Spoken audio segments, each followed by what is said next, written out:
So thank you very much, everybody, for coming today, and welcome to the second Co-op Women's Voices conversation. Before we begin, I've just got a few little bits of housekeeping to go through. So number one is the webinar is going to be recorded and it will be made available on YouTube and shared across social media next week. And also, as this is a webinar, everybody's on mute at the moment. You can use the chat box to ask questions at the bottom of your Zoom screen, and you can also submit questions through the Q&A box. You can just click Q&A at the bottom of your screen. If you'd like a question someone else has asked and really wants it answered, please click the thumbs up icon next to a question and that will get it upvoted, and there might be slightly more chance of it being answered. And we'll be keeping an eye on questions throughout the session, and there will also be some time at the end for some more Q&As. Elaine has asked who is attending so far, so we'll just run down the attendee list very quickly. So far we have Abigail Hunt, Elaine Dean, Hira Hardianti, Helen Wiseman, Jane Cameron, Jenny Barnes, Jenny de Villiers, lots of Jennies, Kathleen Burt, Lara Lerengo, Marta Brushy, Nicola Huckabee, Rachel Wallace, Ruth Hall and Sarah Vicari. So lots of interesting, brilliant women, and I'm sure there'll be lots more interesting, brilliant women coming as well. So as most of you probably already know this, but I'm just going to do a little rundown of Co-op Women's Voices anyway. So Co-op Women's Voices grew out of the Cooperative Women's Challenge, and that we're working it out. It launched about 10 years ago now in Manchester in the UK. And the Women's Challenge was designed to empower women working in the co-op movement. So it asked, how can women support each other? How can we build confidence? How can we ensure a healthy work-life balance? As the Co-op Women's Challenge evolved and grew, it also started looking to ensure that women are fairly represented at all levels within cooperative business and to campaign for gender equity more broadly. From the start, the co-op movement has led the way in campaigning for gender equality, and while co-ops perform better at leadership levels than most FTSE companies, there's still a lot of progress to be made. Research carried out for the Women's Challenge found that there are many and varied inspirational women working in the co-op movement who are proud of their role and of working for a sector that has really clear values and principles. At some of the early sessions, women commented that they loved being part of the co-op movement and saw the Women's Challenge as an opportunity to create some really supportive spaces and inspirational events to share experiences and advice, meet new people in the movement and to develop networks as well. So over the years, different organisations have been putting on events to encourage and support women. That includes Co-op News, which is the movement's news service about and for the global co-op community, the Co-op College, which is the educational arm, as well as organisations such as Cooperatives UK, Central England, and the Co-op Group, for example. And Co-op Women's Voices is just one such event. It's a series of conversations with women in the co-op movement who will share what's motivated them, what the challenges have been, and who has supported them along the way. So I'm Rebecca Harvey and I'm the editor of Co-op News, and with me is Sarah Aldred, who's the International Programmes Manager at the Co-op College, and with us is Simel Esim, who many of you will know heads up the CoOPS unit of the International Labour Organization. So Simel grew up in Turkey and comes from a long line of craftswomen and cooperators. Her father still works with housing co-ops today, and she herself was elected as the cooperative club president in her elementary school. So a very early start, Simel. You know, she witnessed poor working conditions of informal workers and developed a real appreciation of the need for and value of inclusive labour laws, social protection coverage and the right to organise. And she later became involved in the women's movement. She's worked in development cooperation projects involving women and young people in the Middle East and North Africa. She's worked on and written about women's rural financial artisanal cooperatives in the Global South. And that was even before joining the ILO. And we haven't talked about the fact she's also an artist. So that's a very tiny snapshot. What I'm going to do now is hand over to Sarah, and she'll be leading the conversation today. We will be keeping an eye on the chat box and the Q&A box too, so don't forget to put forward any questions, and we'll try to get to as many as we can throughout the session. So thanks, Bex. So just want to say welcome again to the Women's Voices. It's just something that me and Bex I just really enjoy doing, you know, and just we get an opportunity to talk to some amazing women. So we started last year with Sarah Vicari. So welcome, Sarah. And today, Simel. So Simel, you know, I mean, we spoke a few times now, you know, and you know, you grew up in Turkey. You've got your PhD in feminist economics. You've worked in Washington, Beirut, Palestine, and the constant theme throughout has been women, which is why you're here. And one of the purposes really is to get to know you as a woman, you know, and it's important to know the source of a life. So we want to know the source of your life. So the first question, the first exploration with you really is to, can you talk through your early life, your family and your influences? And I think Bex has got some photos as well, but we just want to know who those influences are and what has shaped you in your early life. Can you see me? I can see you. Okay. I have a new computer and it keeps doing funny things. So if you lose me, holler and I'll find a way to get back in.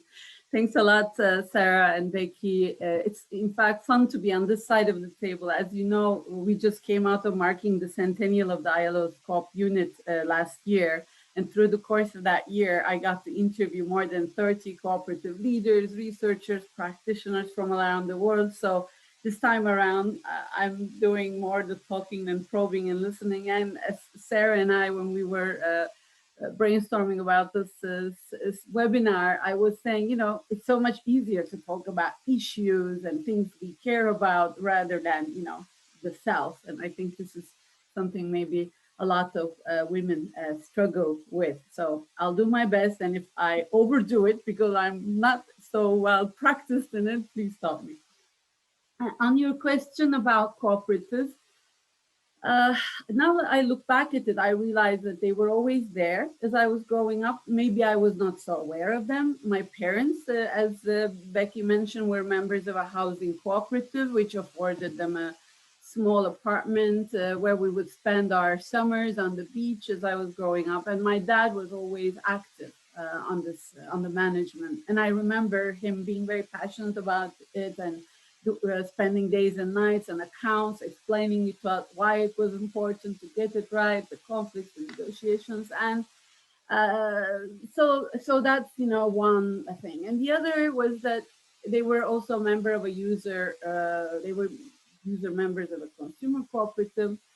So we got all our like school uniforms, supplies from there, and I remember going there with my little brother and my mom, and there were not really any fancy goods there, but they were, as my mother would say, they had a great price and quality ratio. And she would say we were, you know, contributing to the local economy, shopping there and purchasing these goods. And she was very keen to discourage us from coveting imported jeans or sneakers. And in fact, she and my grandmother made most of our clothes until university.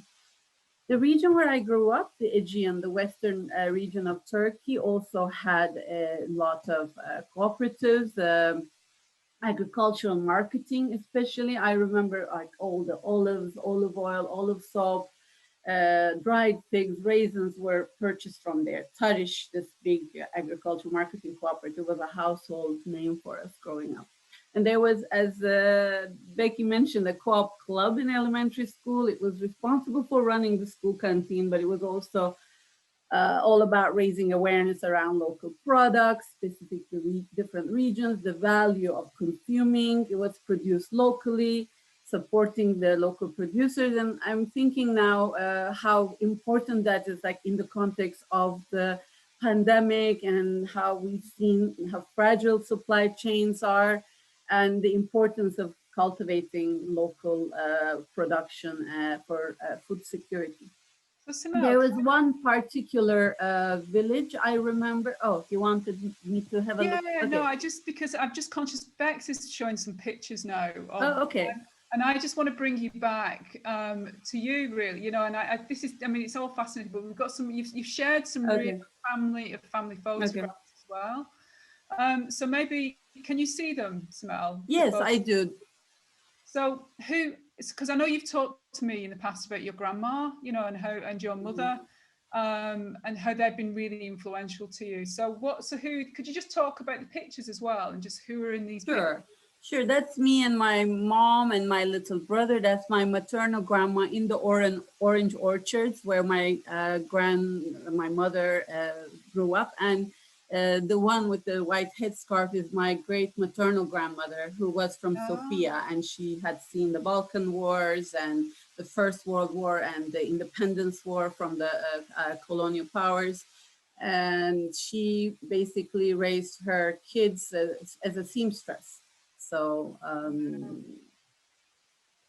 yeah, and that's me and my cousins sitting on my grandmother's lap.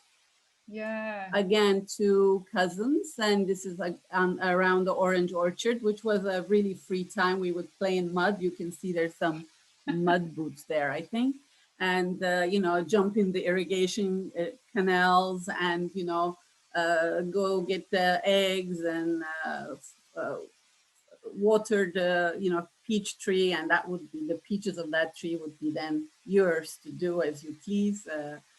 This is me in Italy with in Naples with our neighbor Marisa, and my parents were stationed there for a couple of years, and Marisa spoke to me in Italian, and apparently I would pretend I would make the sounds in Italian, and eventually one day I actually started speaking it. So that's my Italian teacher.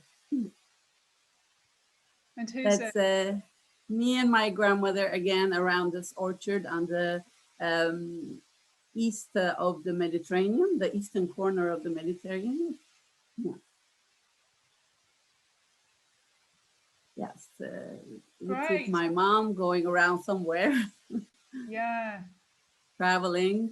They were good travelers. They just packed their sandwiches and got on the car and went around. This is in Ankara, which is the capital of Turkey. That's my little brother at my graduation from PhD. We were just determined to get those pictures in because Thank you. it just gives a Walk shape. down memory lane. Yeah, and it gives Yeah. a shape of you, you know, and I think, you know, and you've emerged into the cooperative world, but it's just good to know. And it's one of the things that the purpose of these interviews as well is just women who, you know, what inspires other women, so for younger women, for women who want to enter the movement. And it's just important to know the source of you, you know, and it's great. So in terms of growing up in Turkey, we want to talk about this long line of artisans in the background, you know, craftswomen in the background as well, because we also do want to share some of your artwork as well. And the conversation will definitely go into, you know, kind of, but could you just share with us, Beck, some of your artwork, and could potentially just, and how have you been, how has art influenced who you are now? Because I think it's, you know, I didn't know anything about you, the art behind you, Simel, until a couple of weeks ago. And it's amazing. Yeah, I doodle a lot. So there's so much more than doodles, are they? I'll share them in a second, but they're absolutely stunning. They're so beautiful, Simel. My first question when I saw them was, how can I buy these? You know, how can I get hold of these? I can just send them, mail them to you. Don't say that. No, they're just like in all the closets. You open them and then a pile of paper, you know, falls down. So do you maybe just talk us through why, you know, why do you do art and what's influenced you?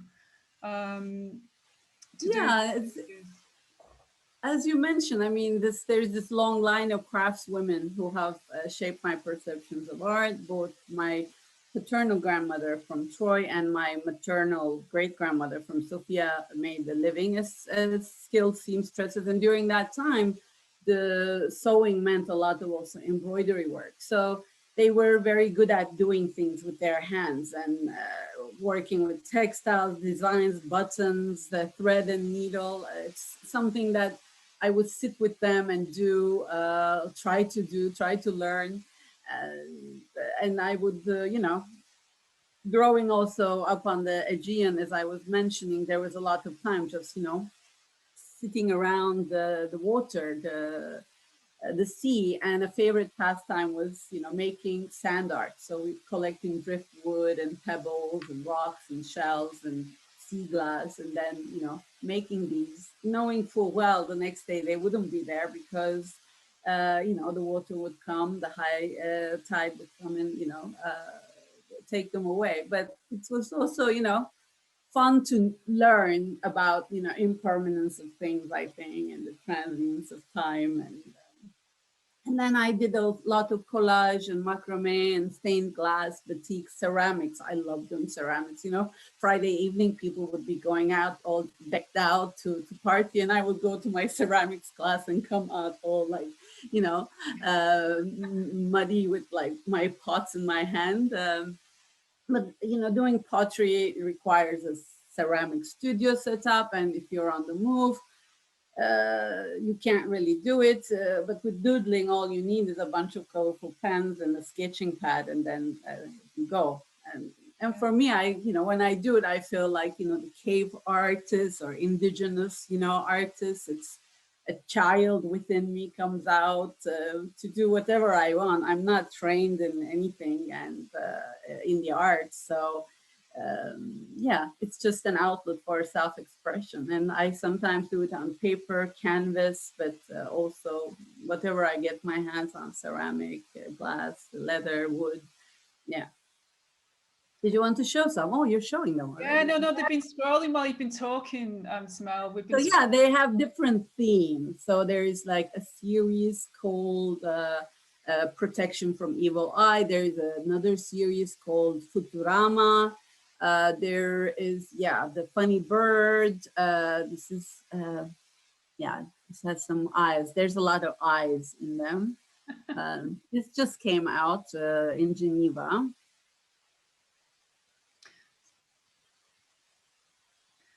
Yeah.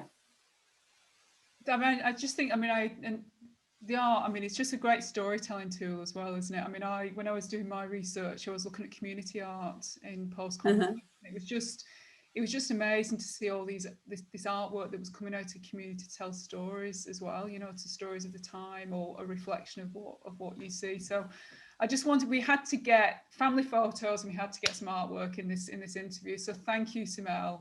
Thank you. And yeah, in fact, it was my mother who wanted to be the artist, and she is definitely very much better at it than I am. But I got to, you know, she does still very nice etchings and things like that. But for me, it's just a fun pastime. And I would love to connect it with, for instance, artisanal cooperative sometime, and you know, integrated into their work, etc.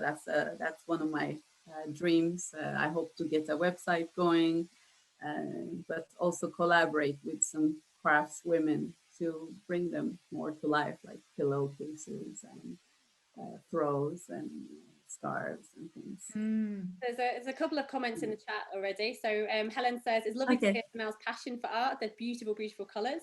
I completely agree. They are stunning. And Kathleen says, I'm so impressed with how many cooperatives you had around you when you were growing up. I would love my grandchildren to have the same.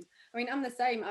I'm always in awe of people who grew up around cooperatives, because I only came to them in about my mid-30s, early 30s. Before that, I had no idea what cooperatives But you were. must have had them around you, Rebecca, no? No, not really. Huh. I mean, we had the co-op food shop, but that was it. Manchester. It was very much more. No, I grew up in near London. So I grew up in the south, and it's not so much of a cooperative culture as there is in the north of England. Yeah, in fact, my region is one of the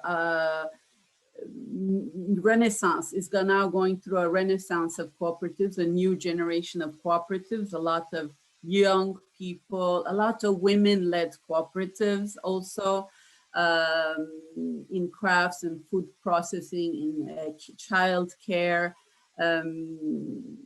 Yeah, working with refugees and whatnot. So, and the local government is really supporting some of these initiatives as part of local social and economic development. So it's exciting times, and I get to talk with them, support them, help them, you know, use some of the tools we develop, etc. So it's fun to connect this work that's global, but with people that, you know, are in the land that you grew up in, and that to see that it's useful to them, that it's not some distant thing. It's rewarding.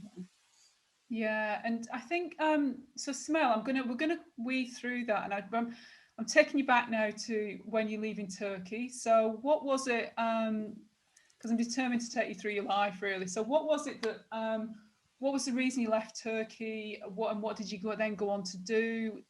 that led you to work with more with women around women's rights and with cooperatives? What was that journey from Turkey through to working with the ILO? Look, I grew up among very strong, dynamic, capable women, but I also saw how their talents often went wasted because they didn't get to benefit from formal education, or if they did benefit from formal education, there were many challenges to them fulfilling their potentials. They could not join the workforce due to biases or restrictions imposed upon them. There was also limited availability and affordability of childcare services. The responsibility for these services went either to other women in the family or to informal, low-paid women care providers. And I always, thought how many groundbreaking, scientific inventions and novels and designs and that could have been created if they had the chance, and how many jobs they could have created running, their own businesses if they did not face these constraints. And I guess, as I was mentioning, growing up, yes, co-ops were there, but then I never really saw them in my studies.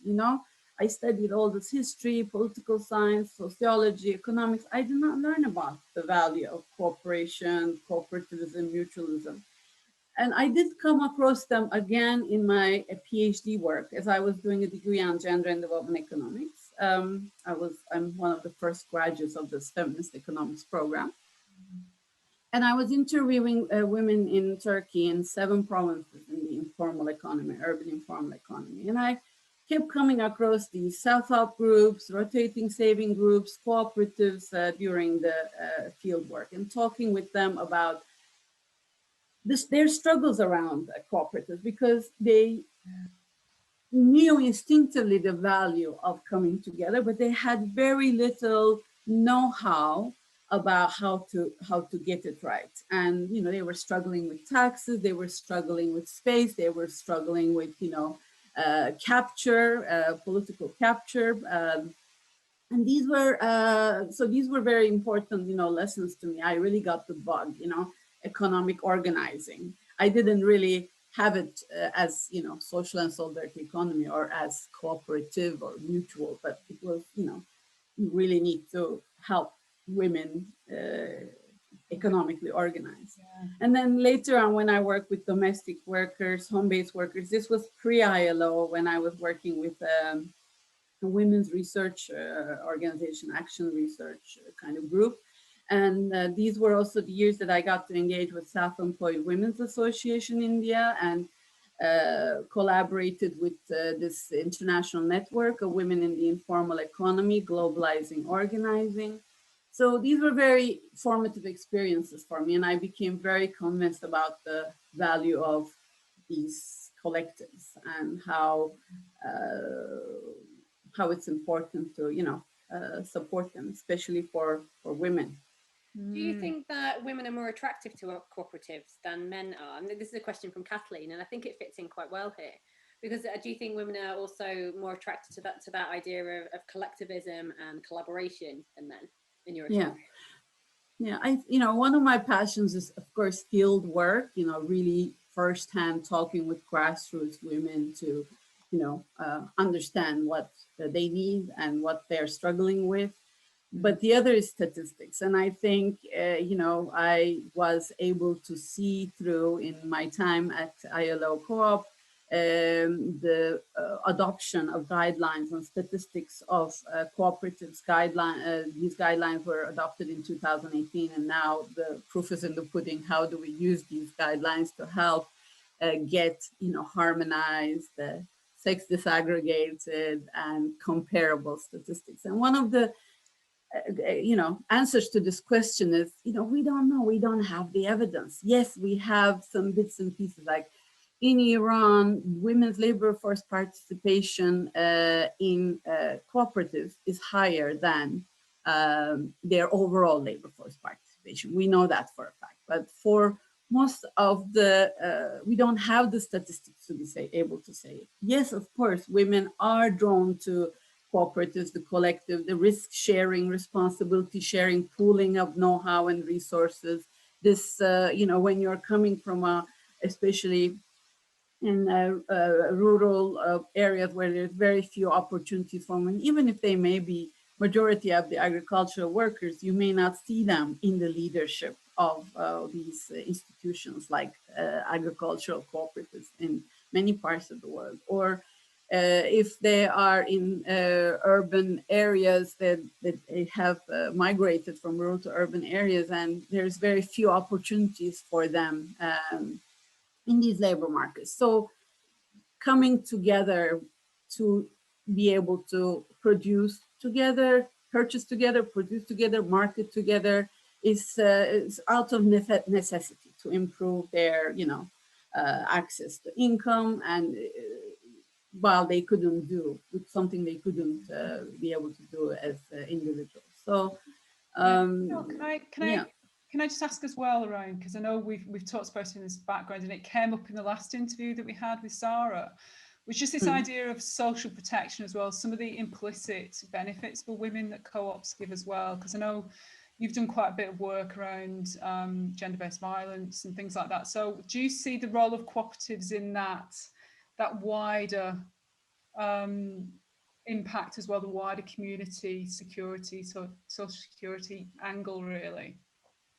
So definitely access to employment and livelihoods, and then the whole set of services, which could be finance, care services, social access to social protection that you can do through, creating an economy of scale and being able to then buy into the formal social security systems. For instance, in when we talked with home-based workers and waste pickers from around the world, why they choose cooperatives. Among the waste pickers, access to social protection was one of the big, needs. They were fine with being an association, for instance, but if they wanted to buy in to the social protection scheme or be able to access social security, they needed to have something that had an economic identity. So that was why they would, choose cooperatives, especially in Latin America, where like half of the waste pickers organization members are likely to be women. This was one of the key issues they brought up. Of course, there's the aspect of having collective voice, negotiation power, whether it's public authorities or private sector institutions. There is the getting practice in economic democracy, where you could speak out and being able to learn education training of the members. So there are definitely a lot of side benefits beyond the livelihoods. Yeah, and I guess one of the things that we also talked about was around the challenges, because sometimes we're, I've been in the cooperative movement for over 12 years now, and it's here to change the world. It's great. However, I'm a convert. So what do you see some of the challenges, for women in the movement? Do you see challenges for women in the global movement? And also, we've touched on kind of opportunities, but what do you see as some of the key challenges for women? I think there are definitely sectoral manifestations, like as I mentioned, in agricultural cooperatives, you may see women as among the workers. I'm even majority of the workers, but when it comes to the membership and ranks, that may go more for headship, household headship phenomenon, or for who owns the land, under whose name and whose control is the land or the property. So that sector, I think, is one of the sectors with a lot of challenges for participation, women's participation, and I think on that front we are seeing some hopeful developments, like in the bio, organic, agriculture, or agro-business, agro-tourism, agroforestry type co-ops, a little bit more maybe new generation co-ops in the sector, there's a lot more women in the lead. Similarly, I think in the consumer cooperatives, oftentimes women are very much leading in Korea and Japan, in the as founders and members and even workers of these cooperatives. They may not be so much in the leadership ranks. How do we change One that? of the, I think, Can I just change that? Ooh, hello. How do we change that? Because you've got a lot of people in this grassroots, so you've got a lot of women at the lower levels. How do you change that? How do you get women into leadership roles? Because especially in countries like Korea and like Japan, traditionally women are not at the top. They're just not. It's a very historical thing. It's a cultural thing. It's a societal thing. So how do cooperatives help that change and instigate that change and affect that change? Or can they? Look, first is really leadership buy-in, I think, Becky, you know, getting current leaders to make the space, fast tracks for women leaders, getting, you know, these training programs, apprenticeship programs for young people to join in, and in this fast tracking women into leadership tracks positions, the, you know, work plans and the gender strategies that are then not just staying on the shelves, but you know, implemented and reporting. And I think in the UK you have around the wage gap now some good practices. A certain size of enterprise, including those in like consumer cooperatives, etc., are having to report on the gender pay gap and what they are then doing and planning to do to overcome that. These kind of, I think, interventions, and co-op education is very important in, you know, in schools around, you know, from business schools to law schools to economics, you know, things that weren't in my school books and probably weren't in your school books, but to get them in the school books and to also encourage women. In my case, I've seen a lot of women-led cooperatives, especially in contexts where social and cultural norms may restrict women's engagement in the public sphere, and co-ops are created by women to be able to, you know, join forces, whether it's food processing, crafts, care services, education. It gives the social networking opportunity. It gives employment, self-employment opportunity. And they are also emerging in sectors where women are traditionally main producers of goods and services in terms of the gender division of labor, like home-based work, domestic work, production of like argan oil. I mean, Sarah and around the world have documented that.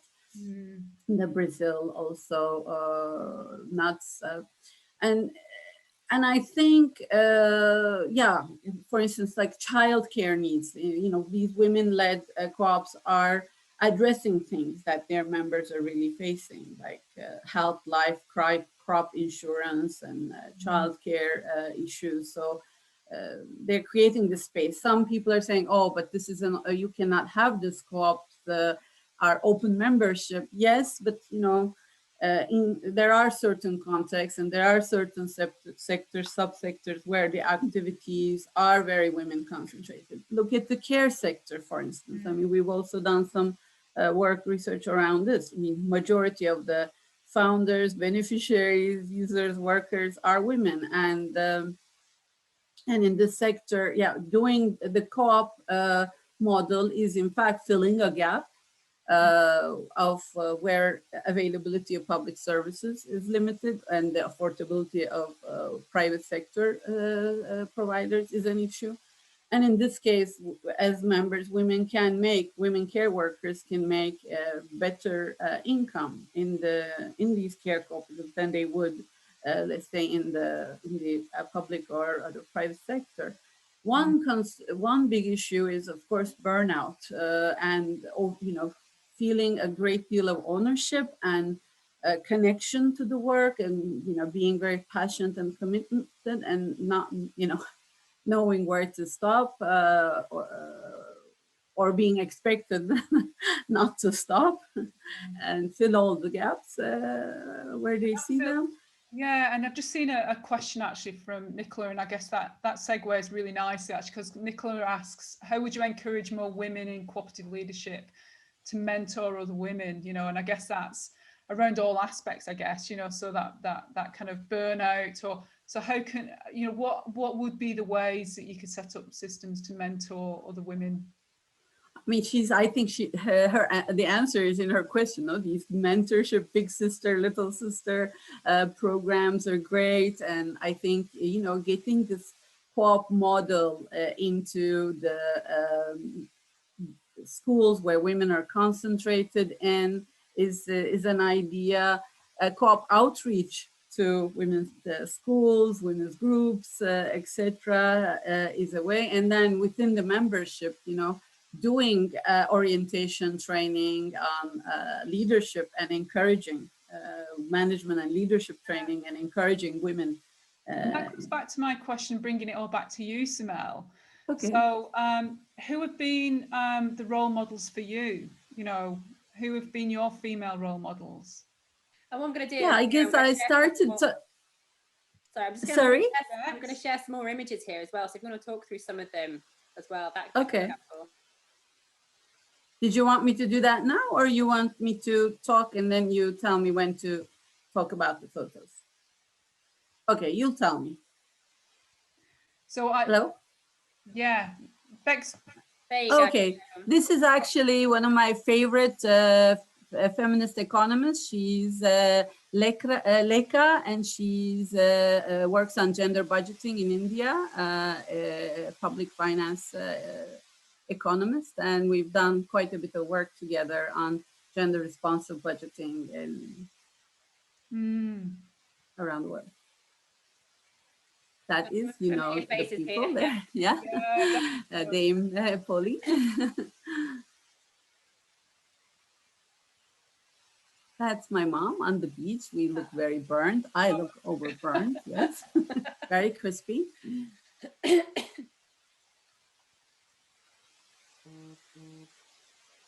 Oh, this is one of my inspirations, Lynn Lim.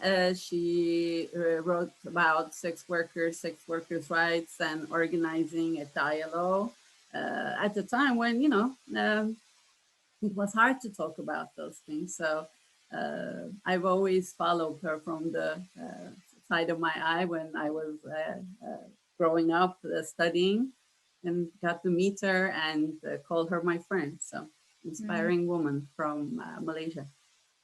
These are two feminist economists. One is Martia Fontana from Italy, and I guess Sussex. So you may know her from Ideas. And the other is Günseli Berik, a Turkish feminist economist. She's coming out with a handbook on feminist economics from Routledge in May, and I have contributed a co-op Brilliant section in there. Yeah. More feminist economists, Ebru Kongar and Shemsa Özar, they worked a lot in the foundation of the International Association of Feminist Economics, and are also great activists. Lovely Sudanese woman friend and colleague. She and I worked on a project together on gender and the informal economy in the Middle East and North Africa. Yeah.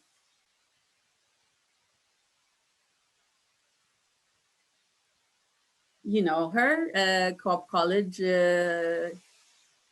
Kenya, Co-op University now in Nairobi, Professor Esther Gicheru.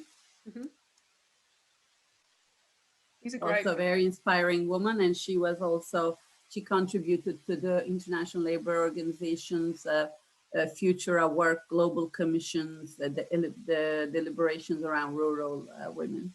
These are two amazing women, younger generation leaders, co-op leaders, Saloni and Sonia. One is from Seva Kerala and one is from Seva Gujarat, Self-Employed Women's Association. This is a association of maybe 50 years, founded by Elaban, one of my also inspirations. Elaban is a gentle revolutionary. She founded this informal women workers organization, and it's a two-pronged organization. One is trade union for political rights and the economic rights, and the other is cooperativism, the first for livelihoods and economic organizing.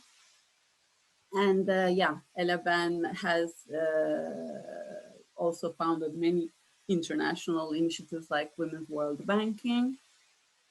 And she is in her late 80s now, a member of the Elders, a group that was formed by Nelson Mandela for peace and human rights activists. She's there with Desmond Tutu. Yes, I think this is in Morocco with some, that might be a Zimbabwean minister of cooperatives, the one next to me. Yeah. And of course, yeah, there's Ariel Guarco. I was trying to find the picture of Ella. It's in here somewhere. If I can find yes, it. Elabat is.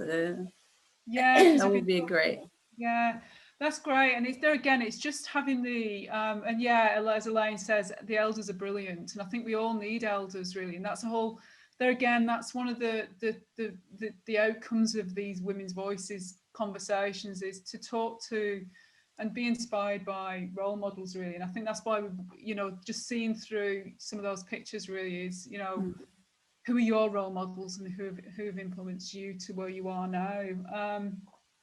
There was a question I think Jane asked actually just around the SDGs and around gender equality, and because I'll leave that because we've got another question. But how do you, on the SDGs and gender equality, I mean, how do you see co-ops aligning to that? I mean,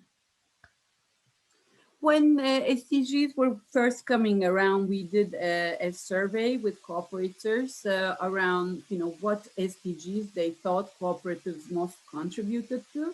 And we had like 600 responses. It was an online survey and was, quite good. And there were 3 SDGs that the cooperative leaders felt they contributed most to. And that was around SDG 5, around gender equality, SDG 2, around food security, and SDG 8, around decent work. Now, how well are these communicated is another issue. How well are these captured? This goes back to the statistics question we were talking about a little bit. And I think that's still the struggle. We do have case studies. The documentaries are great, but how do we communicate from the grassroots to the global in a systematic, clear manner on what co-ops contribute is I think, still a bit of the challenge. And, not to do it in a manner, I think for me, I'm a learner in communication and I believe in the importance of advocacy, policy advocacy, but it has to be evidence-based. We cannot advocate like, carte blanche. Everything is great in the co-op movement and co-op movement is the best thing that has ever happened for women's empowerment. No, but I think we need to, and there is a lot of work around this as well. What co-op movement is doing right and where there's still room for progress. And I think we need to keep plowing on those. And I love these declarations that come out, but again, they need to be implemented. They need to be turned into reality. And we really need to, as women in the co-op movement, we need to hold our leaders accountable. Yeah, no, absolutely. And I think that's something we touched on when we were having the discussion, the pre-meeting really around, it's okay to have these grand, lofty statements, but, we actually need to... Oh, yes, Elaban is there. And there's Desmond Tutu, yeah. You want to explain who this is, Simel? This is what I was just telling you about. Ella Ben is an Indian lawyer, women leader, activist. She formed the Self-Employed Women's Association in the 1970s, which is for women informal economy workers' rights. The association feeds from the women movement, co-op movement, and trade union traditions, and also influenced by Gandhi traditions of, local and peaceful change. And yeah, she has been, I often ask myself, what would Ella Ben say? What would Ella Ben do if I'm like having to make a decision? It's like, what's the way to do this that is connected to the realities of the women on the ground and really makes a difference for them, and it's not blah blah. So she's kind of my, litmus test for getting it right. Mm. And I don't know what women are great storytellers as well, and I think that's one of the things that, it's the sharing of stories and the sharing of experience seems to be something that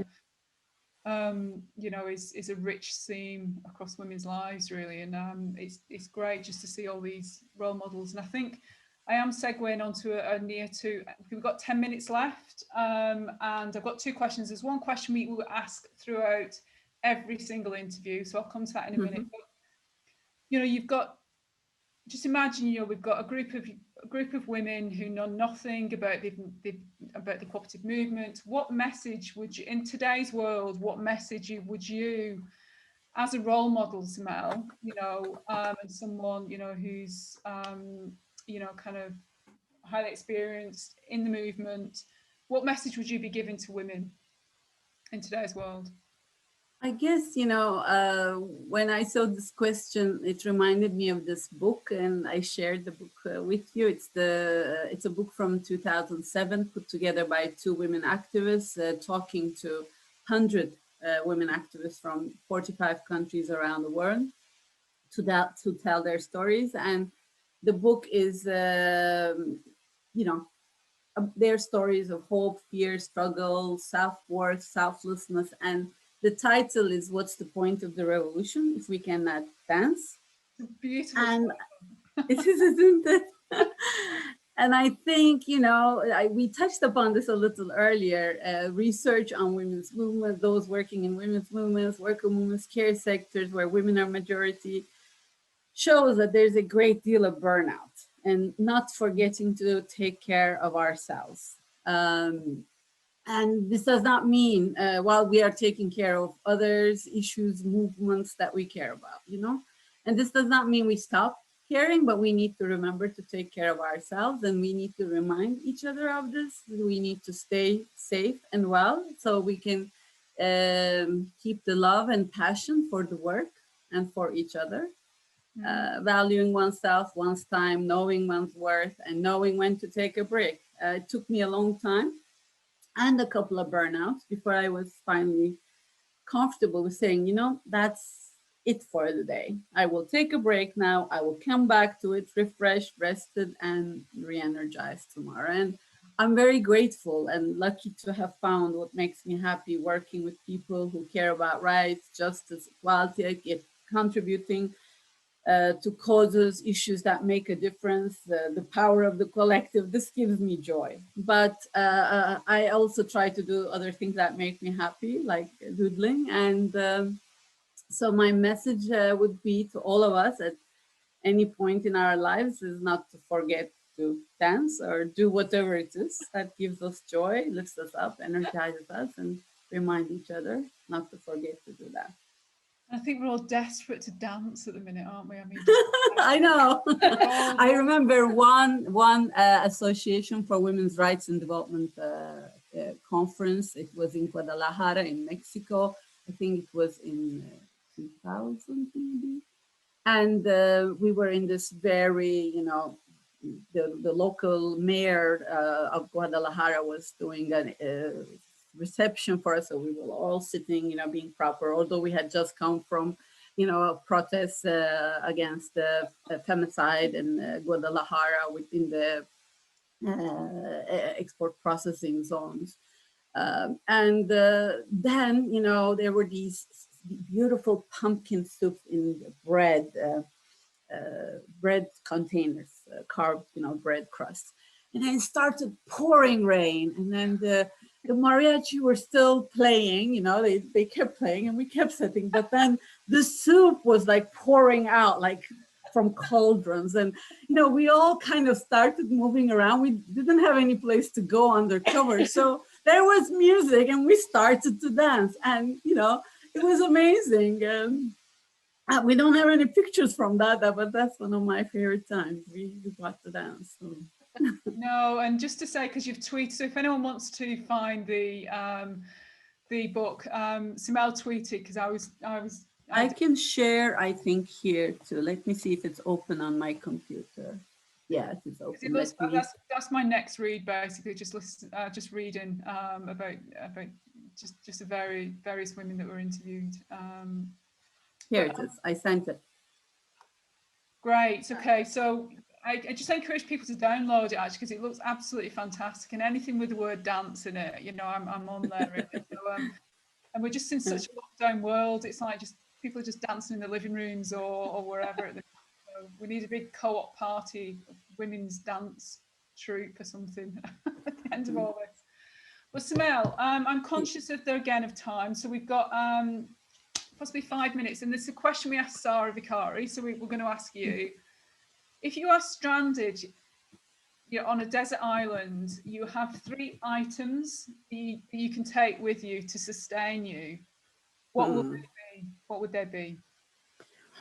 Well, if you say sustain, then I mean surviving would be a priority, and not knowing how long I would be on the island, I would probably go for the essentials.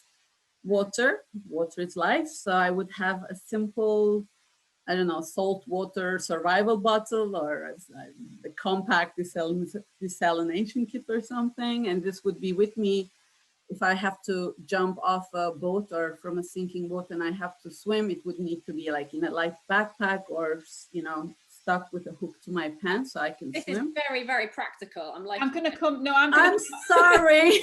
I'm going to come back to this. Great. It's great, but I'm sorry, but I have to survive. You said that was the instructions. And then, of course, you know, we don't know if it's going to be cold there. Then fire will be essential. And we need to transform things, like to be able to eat them and stuff. So I would probably be wearing a handmade either necklace or belt. I'm not sure which one is easier to make. I would have to make it myself before the voyage.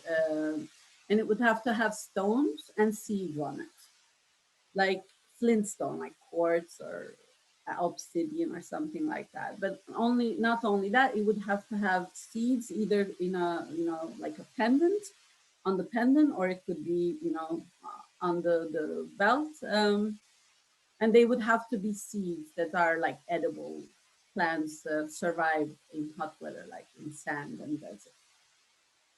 That's 2. And then the third would be a multi-purpose knife, I think, that has a fishing hook. A fisher person's multi-purpose knife that has a hook. Same boat as you, Simel, because this is practical. Yeah, we'll join in. Before we go, there have been a few other questions, so thank you so much for that answer. That's brilliantly creative. I love it. There have been a few other questions, so we're just going to run down them really, really quickly. So early on, Jenny, going back to growing up in Turkey, Jenny de Villiers asked, who was the main teacher for the community about cooperatives when you're growing up? And is that a part of the norm? As today here in the UK, you know, cooperative education and learning about co-ops is seeing a revival, but at the same time, there's being a loss of skills. So is that a general thing that happens, you know, in Turkey, where people learn about co-ops at a young age? The co-op clubs in the schools are gone.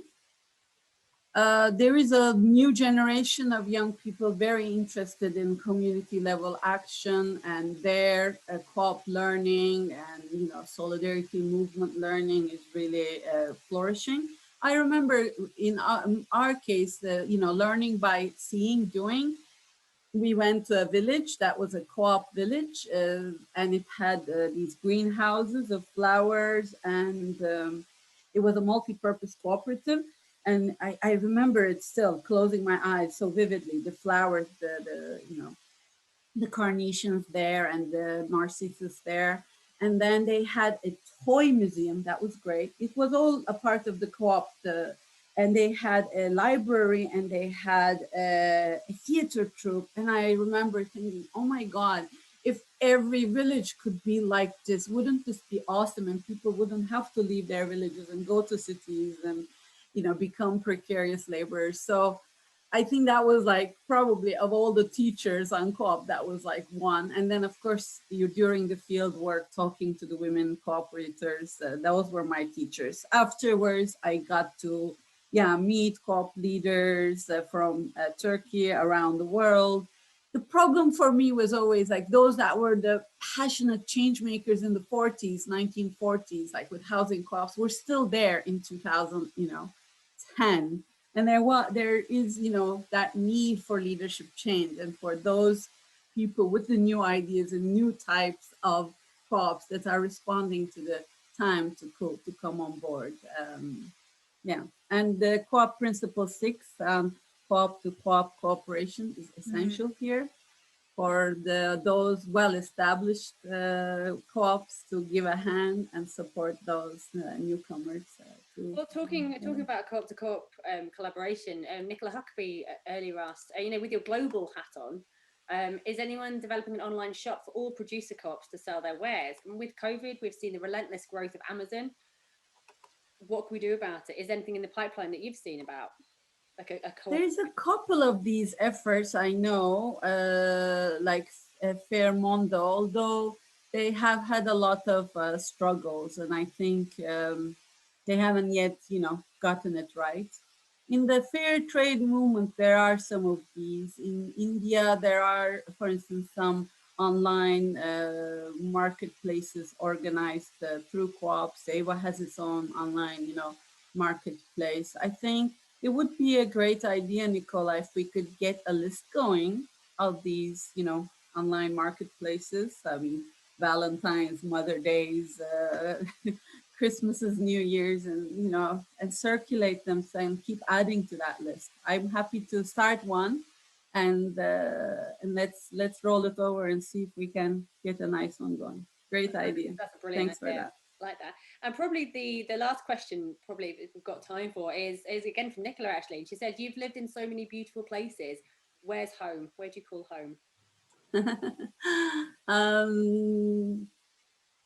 Anywhere near water, preferably, warm, sunny. I can call home.